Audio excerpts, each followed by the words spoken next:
Quero convidá-los a abrirem suas Bíblias, por favor. Em Lucas capítulo 14, de 25 a 36. Mas, pastor, nós já passamos do Evangelho de Lucas. E há pouco tempo, o senhor está voltando ao texto. Então, eu estou voltando ao texto, vou fazer diferente agora. E eu estou falando sobre, o meu tema dessa série é aos meus filhos com carinho. Eu coloquei essa pequena série, talvez pensando nos meus filhos, já deixando a nossa casa, né, para estudar fora. Um deles já está morando em Campos durante a semana, vai estar morando em Campos, sozinho. Se Deus quiser, no ano que vem, o outro também já vai embora.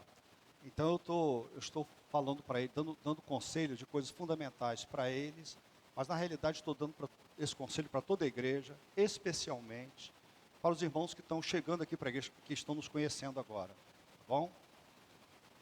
E hoje eu quero aconselhá-los a serem discípulos de Jesus, a seguir a Cristo. Filhos, sigam a Cristo. Não uma religião, não a igreja batista, mas sigam a pessoa de Jesus. É claro que seguindo a Cristo vocês vão amar a igreja, mas nós seguimos uma pessoa, que é Jesus.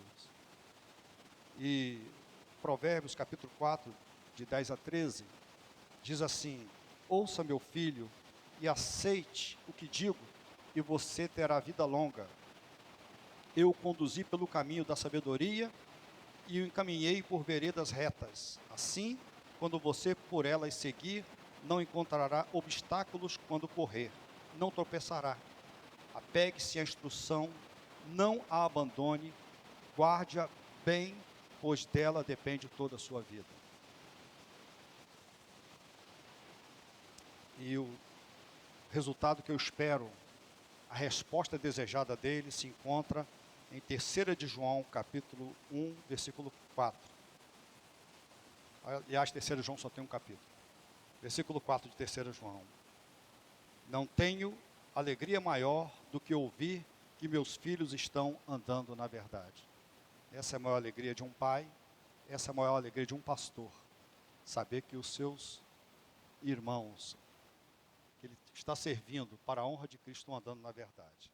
Agora sim, vamos para Lucas capítulo 14, de 25 a 36. Lucas começa relatando e depois ele fala das palavras de Jesus para nós.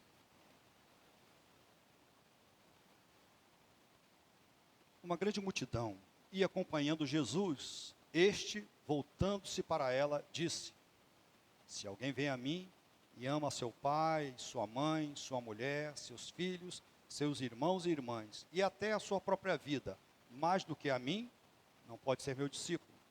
E aquele que não carrega a sua cruz e não me segue, não pode ser meu discípulo.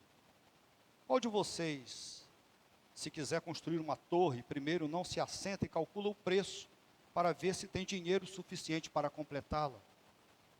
Pois se lançar o alicerce e não for capaz de terminá-la, todos os que a virem rirão dele, dizendo: este homem começou a construir e não foi capaz de terminar.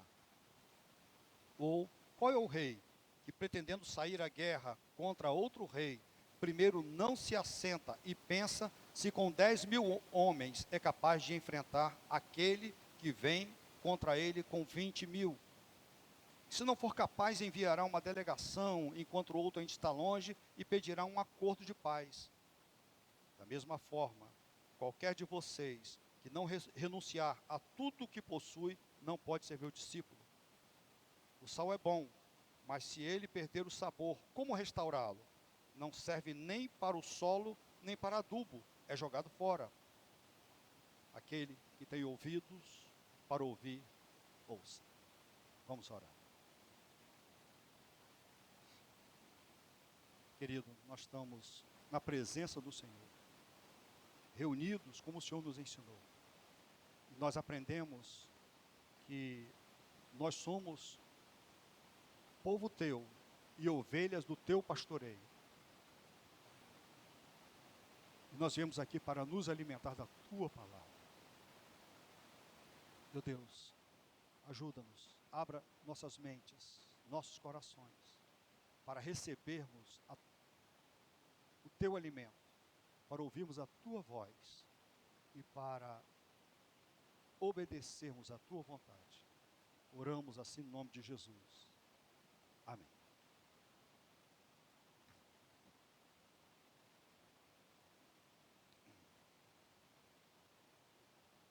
Quantos crentes entendem o significado de seguir a Cristo? São muitos. O Brasil, segundo o IBGE, de 2010, esse censo, diz que 22% da população é de evangélicos.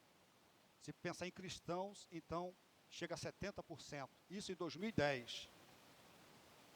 22%, naquela época, dava 42 milhões de brasileiros.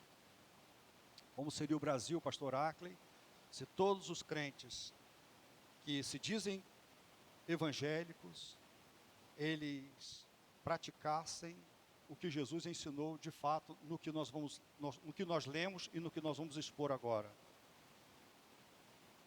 Nós, pastores, geralmente facilitamos a entrada de pessoas na igreja. Nós gostamos de batismos, de batizar pessoas, e também gostamos de receber pessoas na igreja.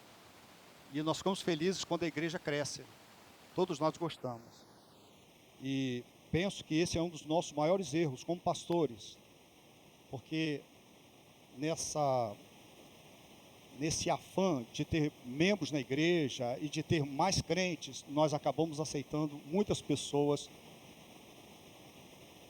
com uma simples profissão de fé, mas não com um coração mudado. Jesus, ele não era assim. Ele não facilitava muito as coisas.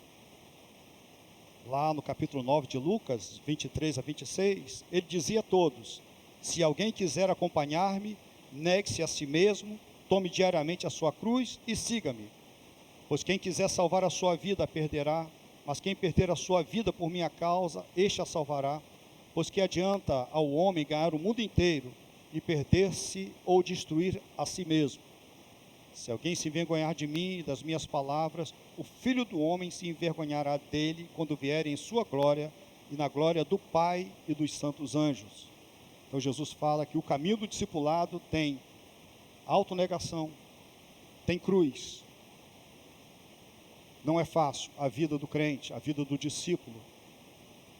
John Piper, pensando nessas coisas, ele disse assim: muitas pessoas recebem a Cristo não como algo de supremo valor, algo precioso, mas o recebem como perdoador de pecado, porque odeiam não estar livre da culpa, mas eles não amam Jesus.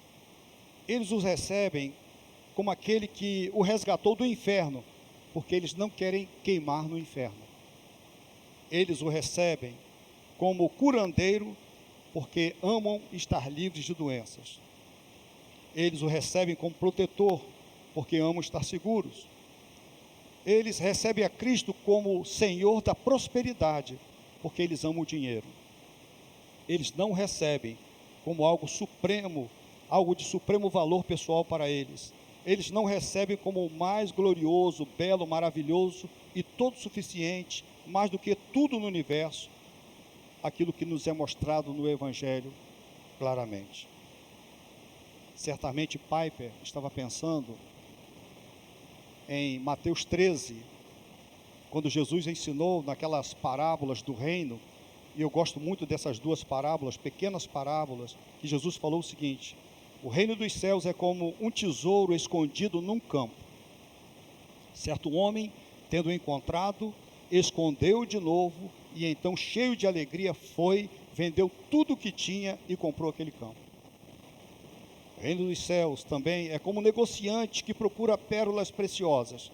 Encontrando uma pérola de grande valor, foi, vendeu tudo o que tinha e comprou. Jesus contou isso, dizendo do coração daquele que encontra o rei, aquele que encontra Jesus, dizendo: nada na minha vida é mais importante do que Jesus.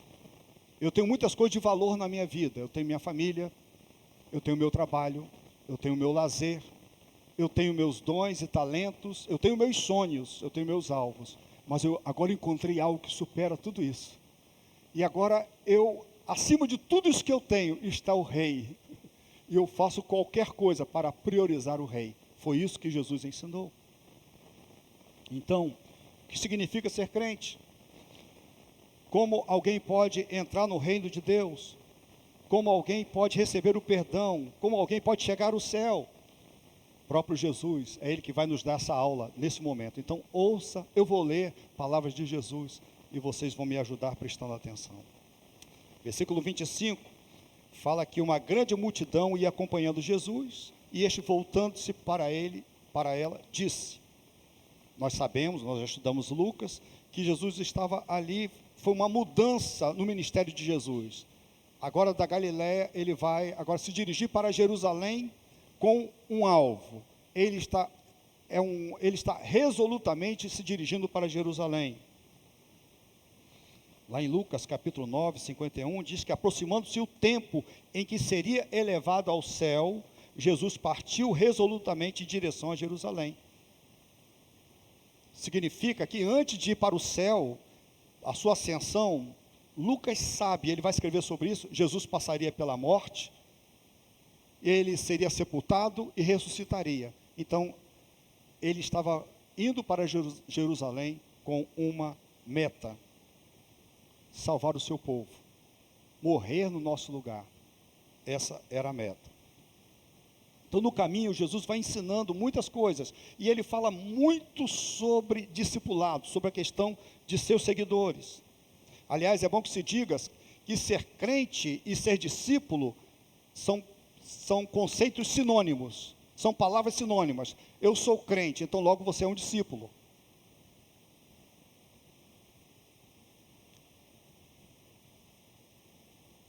Então, o que Jesus ensinou no caminho, o que Jesus está ensinando nesse texto? Em primeiro lugar, Jesus ensinou que a lealdade do discípulo verdadeiro, a lealdade ao Rei Jesus deve ser maior do que o seu amor pela sua própria família. E a Bíblia, ela valoriza muito a família. Nós começamos a ler a Bíblia e fala da criação da família. Nós sabemos que antes da criação de todas as coisas, o próprio Deus, ele não era um ser solitário. Nós aprendemos na Bíblia que marido tem que amar a esposa como Cristo amou a igreja. Aprendemos também que os filhos devem ser obedientes aos pais, devem honrá-los, devem obedecê-los, e este é um mandamento com promessa. Nós aprendemos na Bíblia que os pais precisam ser exemplo para os seus filhos, devem ensiná-los e criá-los na doutrina e admoestação do Senhor.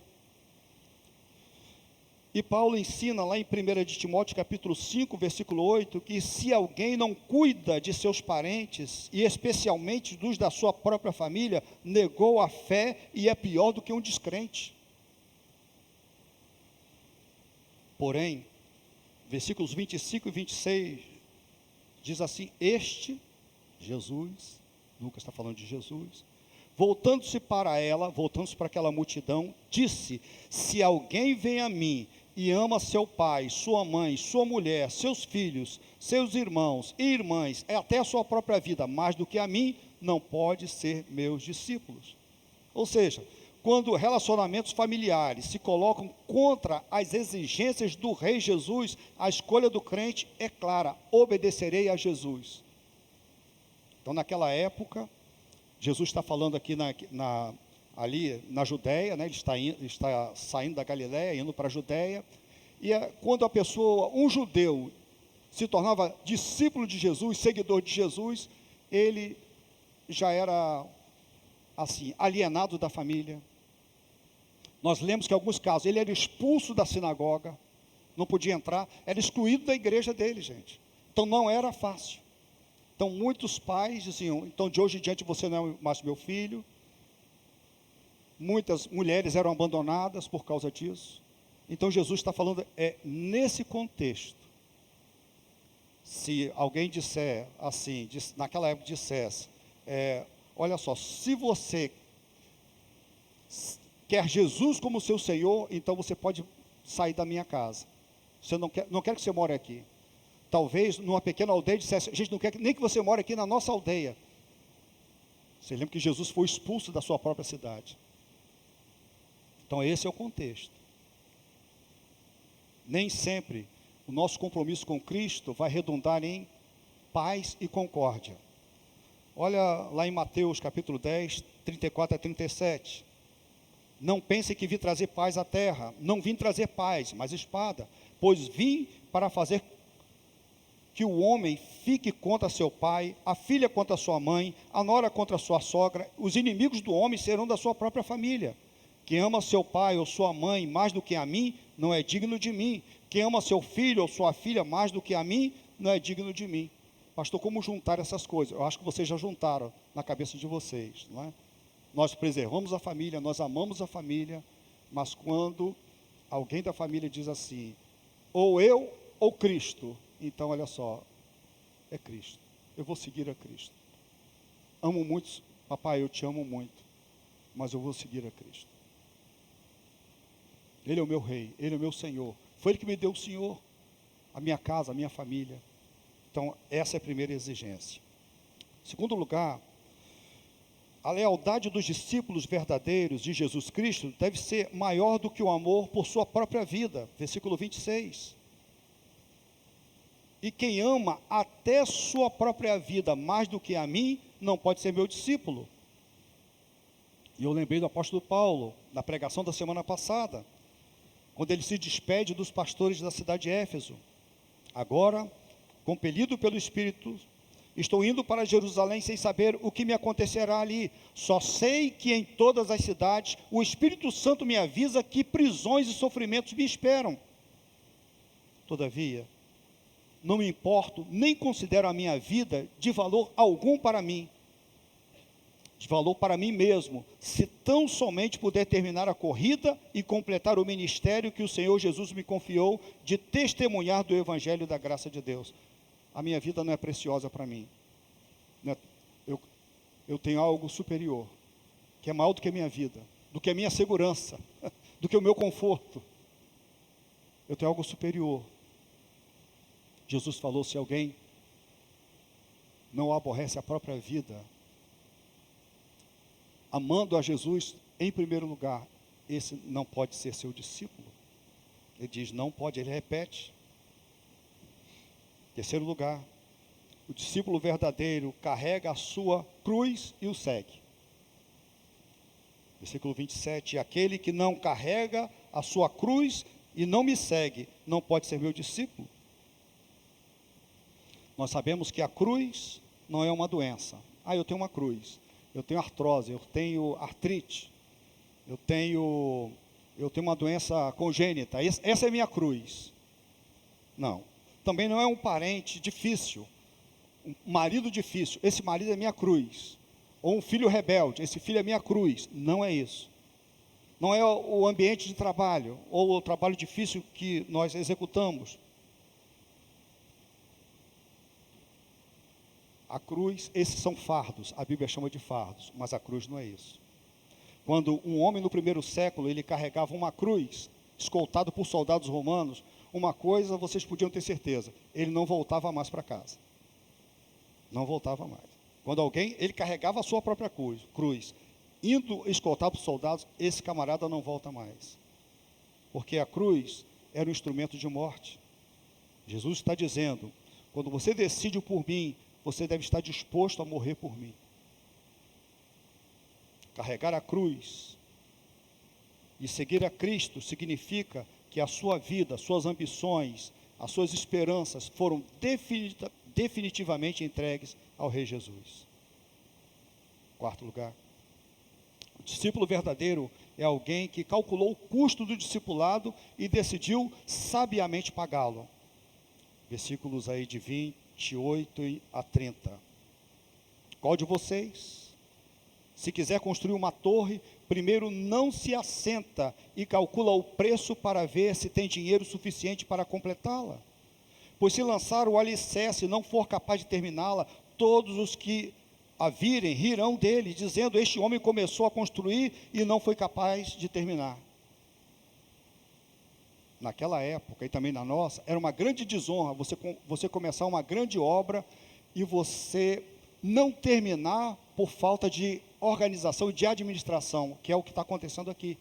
A pessoa construiu uma torre para todo mundo ver, entendeu? É algo, a gente não sabe se era uma torre de vigia, se era uma espécie de silo para cereais, mas ele começou a construir com toda a empolgação, queria fazer algo muito grande e ele não conseguiu terminar por falta de organização. Essa é a questão. Ele não pensou bem nas implicações. Então, se a sua obra ficasse na fundação por falta de planejamento, isso seria uma vergonha e uma desonra. Começou com tanta empolgação, mas não calculou. Gente, isso é caro, tem acabamento. Não vai ser fácil. Então, às vezes, a gente tem dinheiro para construir uma casa de 60 metros quadrados, 70 metros quadrados, e a gente quer construir uma de 500 metros quadrados. Vai ter problema, você não vai conseguir. Isso acontece muito. Então ele está falando sobre isso. Pagamos um preço alto por seguirmos a Cristo, mas pagaremos um preço infinitamente maior se deixarmos de segui-lo. Um discípulo não pode começar bem a sua carreira e ficar no meio do caminho. E o Senhor Jesus continua. Ou qual é o rei, versículo 31, qual é o rei que, pretendendo sair à guerra contra outro rei, primeiro não se assenta e pensa se com 10 mil homens é capaz de enfrentar aquele que vem contra ele com 20 mil, se ele não para pensar. Ele vai à guerra, está entusiasmado, mas o seu exército é metade do outro, e ele pensa que vai ser um massacre. Eu vou morrer, os meus soldados vão morrer, eu vou perder o meu reino. Então ele falou assim: pare para pensar, não é melhor negociar a paz? Vamos fazer a paz. Um rei sábio, ele procura, dentro dessa situação, um caminho pacificador. Se não for capaz, versículo 32, enviará uma delegação, enquanto o outro ainda está longe, e pedirá um acordo de paz. E eu acabei de lembrar agora da esposa de Nabal, que fez exatamente isso, Abigail, né? Davi ia chegar para destruir tudo, e destruir a casa, destruir todo mundo. E ela foi lá, levando presentes e pedindo clemência. Meu marido é um tolo, por favor. E desarmou Davi. Então a pessoa para pensar. Eu estou pregando, estou falando para vocês, e vocês têm que pensar assim: é isso que eu quero mesmo para a minha vida? Tem alguns que vão tomar decisão por Cristo. Pastor, mas você está complicando as coisas. Não é só pedir assim, para levantar a mão e vir aqui na frente? Não é melhor a gente colocar uma música, aqui o Renan tocando uma música suave? Não é assim que se faz nas igrejas? Bota uma música suave, e aí a pessoa vai, e aí fecha, todo mundo fecha os olhos, e eu mudo a tonalidade da minha voz, e começo a fazer um apelo assim: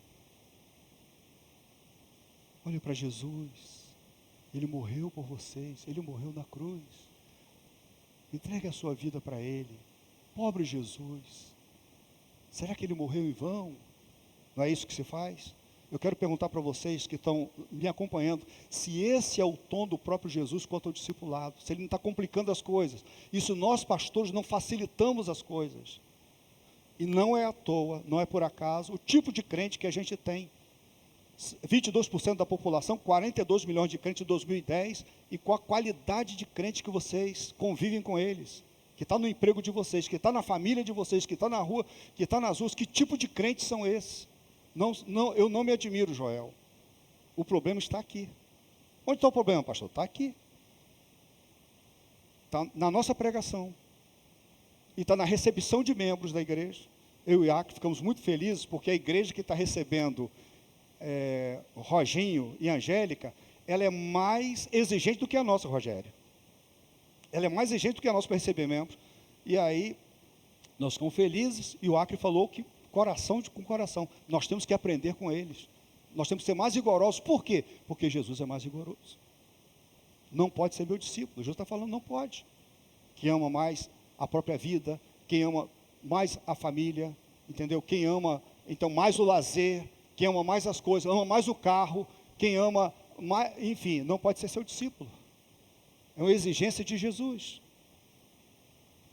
Uma outra coisa, o discípulo verdadeiro revela que a lealdade ao Rei Jesus tem a preeminência sobre tudo que possuímos ou sobre os nossos bens. Versículo 33. Da mesma forma, qualquer de vocês que não renunciar a tudo o que possui, não pode ser meu discípulo. É triste ver uma pessoa tomando uma decisão por Cristo, baseado numa emoção do momento. Por esta razão, nós não podemos manipular as pessoas para assumirem um compromisso superficial com o Senhor Jesus. John Stott, ele disse o seguinte: a paisagem cristã está repleta de destroços de torres abandonadas e semi-construídas, de ruínas daqueles que começaram a construir e não conseguiram terminar. Tudo isso porque não avaliaram o custo do discipulado. É preciso renunciar. A palavra renunciar significa desistir, significa dar a Deus para alguma coisa. E isso aqui não significa você vender sua casa, vender seu carro, vender seus bens, doar tudo e virar mendigo, o mendigo de Cristo. Na história da igreja, muitos fizeram isso. Não é isso. Significa que agora você vai administrar tudo que você tem, como se você não fosse dono de nada. Você é o seguinte: eu sou um mordomo. Eu não possuo nada que não esteja debaixo do senhorio de Jesus. Significa apenas que tudo o que eu tenho está subordinado ao que Deus quer para mim. Eu não me apego a nada neste mundo, nem aos meus relacionamentos, nem aos meus interesses próprios, nem às coisas, nem ao meu dinheiro, às minhas posses. Eu sou um mordomo de tudo o que o Senhor me deu. E aí, há muito tempo, eu contava uma história, eu contei tantas vezes que vocês enjoaram delas. Mas olha só, por favor, por misericórdia daqueles que estão chegando na igreja, deixa eu contar mais uma vez, pelo menos essa vez, por misericórdia. É aquela história de um mercador de pérolas, comerciante de pérolas. Essa história está num livro muito famoso da década de 80, O Discípulo, do pastor argentino Juan Carlos Ortiz. Diz que um homem encontrou uma pérola muito preciosa. Quero muito essa pérola, disse o barganista. Ele é um barganista, ele é um negociante. Ele disse isso para o vendedor. O joalheiro então disse: ela é muito cara. Quanto? E o rapaz disse: é a soma muito grande, muito considerável. O senhor acha que eu posso comprá-la? Naturalmente, qualquer pessoa pode comprá-la, mas o Senhor não disse que ela é muito cara? É. Quanto ela custa? Custa tudo que você possui. Ele pensa um pouco, olha para a pérola e está bem, eu vou comprar. Então vamos ver quanto que você possui. Vamos ver aí, quanto você tem no bolso? Eu tenho aqui uns 30, 40, 50, 70, eu tenho 80 reais aqui. E no banco? No banco eu tenho mais dinheiro. Então, olha só, o que você tem no bolso e no banco me pertence. O que você tem mais? Bom, eu não tenho mais nada. Mas você mora onde? Não, moro na minha casa. Você tem uma casa? Então, a sua casa entra no negócio também. Ela é minha. Agora, ela me pertence. Aí ele falou assim: agora eu vou ter que morar na minha barraca de camping. Barraca, você tem barraca? Tem. Então, ela é minha também. Agora a situação ficou difícil para mim, porque agora eu vou ter que morar no carro. Você tem carro? Tenho. Tenho 2. Seus carros também me pertencem. Quanto você tem mais?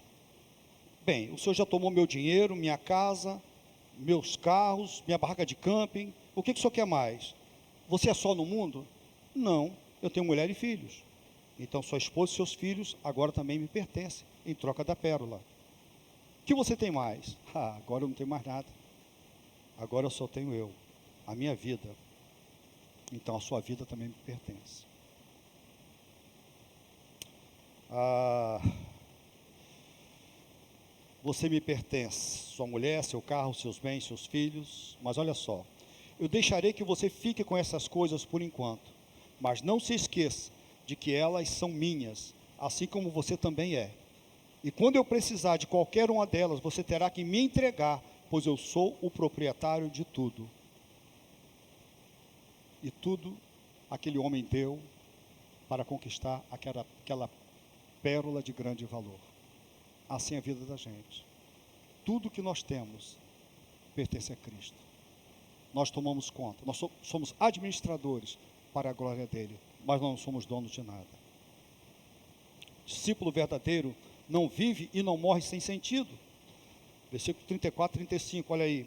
O sal é bom, mas se ele perder o sabor, como restaurá-lo? Não serve nem para o solo, nem para adubo, é jogado fora. Então o sal é joia, né? Nós gostamos do sal, ele é perigoso, né? Para a saúde, mas ele é muito bom. É muito difícil comer uma comida sem tempero, sem o sal. E naquela época, vocês sabem que e na nossa época também, eles não tinham geladeira naquela época, e eles preservavam as carnes com o sal. Na nossa época fazem a mesma coisa também. Eu gosto demais de uma carne salgada, né? Gosto demais. O que você pensou aí, o que eu gosto demais. E aí, eles então preservavam o sabor. E ele está dizendo o seguinte: mas se o indivíduo colocar algo parecido com sal, colocar na carne, a carne vai estragar. Não presta para nada. E a pessoa não vai ficar com esse sal em casa, vai jogar fora. Nem para adubo presta, não presta para mais nada. Então ele está dizendo que assim é um discípulo do Senhor que não é discípulo. Só tem nome de discípulo. Entendeu? Ele não faz diferença. O sal, ele muda as coisas, né? Mas ele mesmo não muda. O sal muda a natureza das coisas, mas o sal continua lá, ele não muda. Mas está dizendo que um discípulo que não muda, que não faz diferença na vida de outras pessoas, nem parece que é crente, né? Você trabalha com a pessoa há tanto tempo, convive com a pessoa e diz assim, aí depois diz, você é crente, você nem parece crente. Olha só, tem um lado bom e tem um lado ruim nessa história, né? Nem parece crente, pode ser que você não é um legalista com outros crentes. Isso é bom. Você não é um legalista, você não é como os outros crentes, legalistas, arrogantes, entendeu? Chatos. Isso é um lado bom. Mas tem outro lado também. Não, você está sempre com a gente, tudo que a gente conta uma piada, você está rindo, você está sempre no meio da gente, conta também uma piada suja, aí é outra coisa. Tá bem? Mas o fato é que o discípulo verdadeiro não vive e não morre sem sentido. Versículo 35, terminando, Jesus falou: aquele que tem ouvidos para ouvir, ouça. Essa expressão tem muito aqui. Então são palavras de Jesus. Essa palavra foi aplicada naquela época e eu aplico aqui para vocês também. Aquele que tem, você é discípulo de Jesus, você é crente, e como que você coloca esse texto diante de você, o ser discípulo verdadeiro, eu quero perguntar, como que você está em relação às exigências de Jesus? O custo do discipulado. A quem você ama muito, o que você ama demais. Então, essa aqui é um bom texto para você ajustar a sua vida. Para você que está chegando para a igreja, é outra coisa também. Pastor, é isso mesmo que é ser crente? É isso aqui que é ser crente.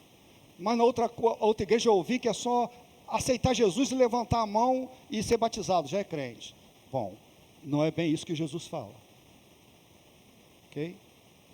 Então você precisa pensar e fazer um cálculo.